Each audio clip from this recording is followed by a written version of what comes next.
सो hey guys, आज हम करने वाले हैं चैप्टर 1 क्लास 9 एक्सरसाइज 1.3 का question number 5th and 6th and 7th। तो सब पहला क्वेश्चन है 6th question. Look at several example 5th question है हमारा। What can be the maximum number of digits. मतलब हमें 1/17 को सॉल्व करना है बस। तो 17 हम बाहर रखेंगे और अंदर रखेंगे 1, है ना। 1 रखेंगे ना अंदर, क्योंकि ऊपर वाला अंदर आता है हमेशा ही, तो पता ही होगा इतना तो यार। उसके बाद 17, अब यहाँ पर ये 1 तो कट नहीं रहा, तो यहाँ पर हम एक 0 लगा के पॉइंट लगाएंगे, तो ये 0 हो गया। अभी 17 10 से भी नहीं जाएगा, तो फिर एक और यहाँ पर 0 लगा के एक और 0 लगा देंगे। अब 17 5 होता है 85, माइनस करेंगे बचेगा 15, फिर एक और 0 लगा देंगे।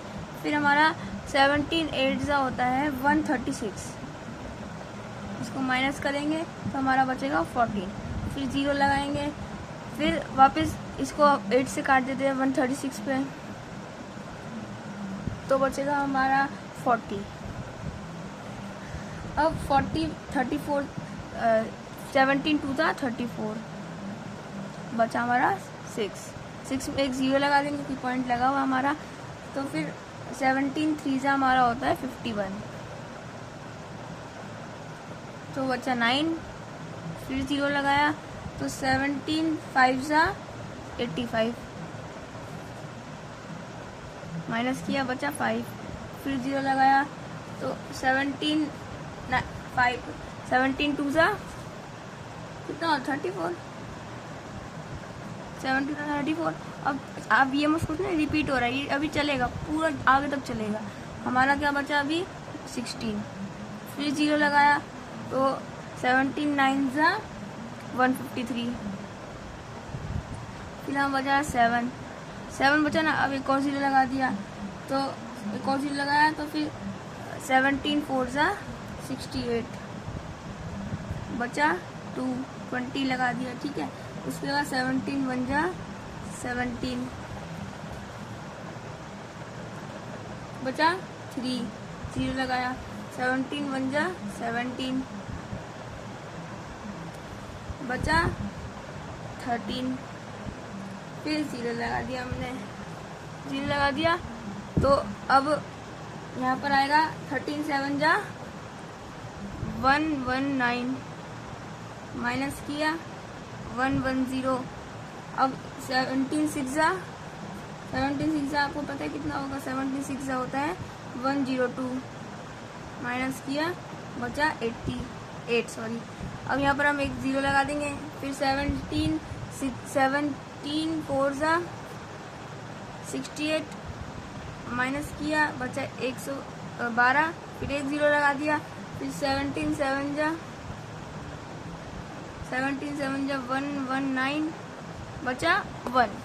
अब यहाँ पर लास्ट में हमारा रिमाइंडर 1 बच गया, तो फिर ये वापस रिपीट होएगा, फिर 2 0 लगेंगे, तो हमारा आंसर आ गया 0.058823529411764 के ऊपर बार।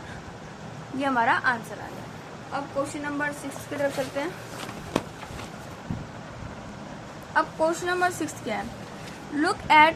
Look at several examples of rational number in the form of p divided by q, where q is not equal to 0, where p and q are integers with no common factors other than 1 and having terminating decimal representations. Can you guess what property q must। इसमें हमें q की property बतानी है, तो लिखेंगे हम 4p by q for p q to be a terminating decimal, q should have factors of 2s or 5s or both।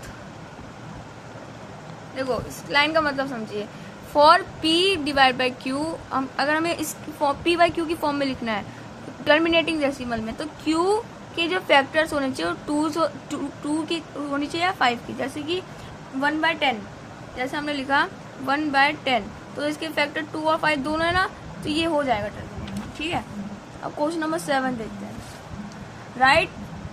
Right 3 numbers whose decimal expansion are non terminating non recurring.